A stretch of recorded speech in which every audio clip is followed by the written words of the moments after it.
What's going on, everybody? MrHereticC here. Today we're going to talk about the new Level 0 extraction game and my impressions of it. At the time of this recording, I've put in a little over 6 hours of gameplay. I streamed it all night last night. So start off, we're going to get the good stuff. It's not over the top graphically crazy, but it is a pretty game. It looks good. It flows good. I love the atmosphere. I love the audio. I love the soundtrack. Gameplay itself is very exciting. It's very addictive.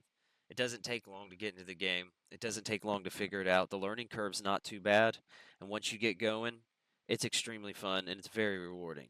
It feels really good to win, of course, but it's often hilarious when you die, which makes losing all that much better. Now, I did run into a few problems. Most of them were fairly minor, though. Starting out, the movement just feels really sluggish. I read a review where someone says it feels like I'm permanently drunk.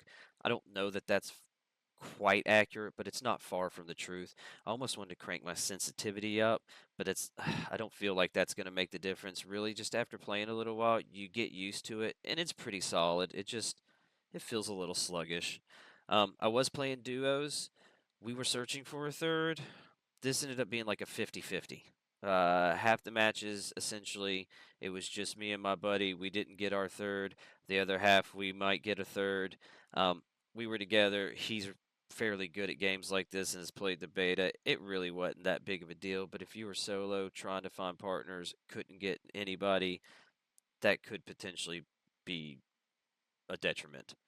Um, they do have a beginning setup for everyone every round. So if you just go in and you die over and over and over again, you've got a free setup to get you going. You don't have to worry about being broke, poor, whatever. But it doesn't tell you what's in this setup. So I didn't even figure out that I had infinite, essentially, of the glow sticks that can kill the aliens until my buddy mentioned, yeah, that's your base setup. You can just hit the button and get more of them. And I couldn't buy them, so I wouldn't want to use them. Um, that's a little confusing. There was one incident where my game crashed and had to restart. Now, I did have an internet hiccup, I think, and I got like some kind of disconnection thing going on. And while it was trying to reconnect, my game crashed. But that was the only actual game crash, hold up anything after 6 hours. It was pretty solid.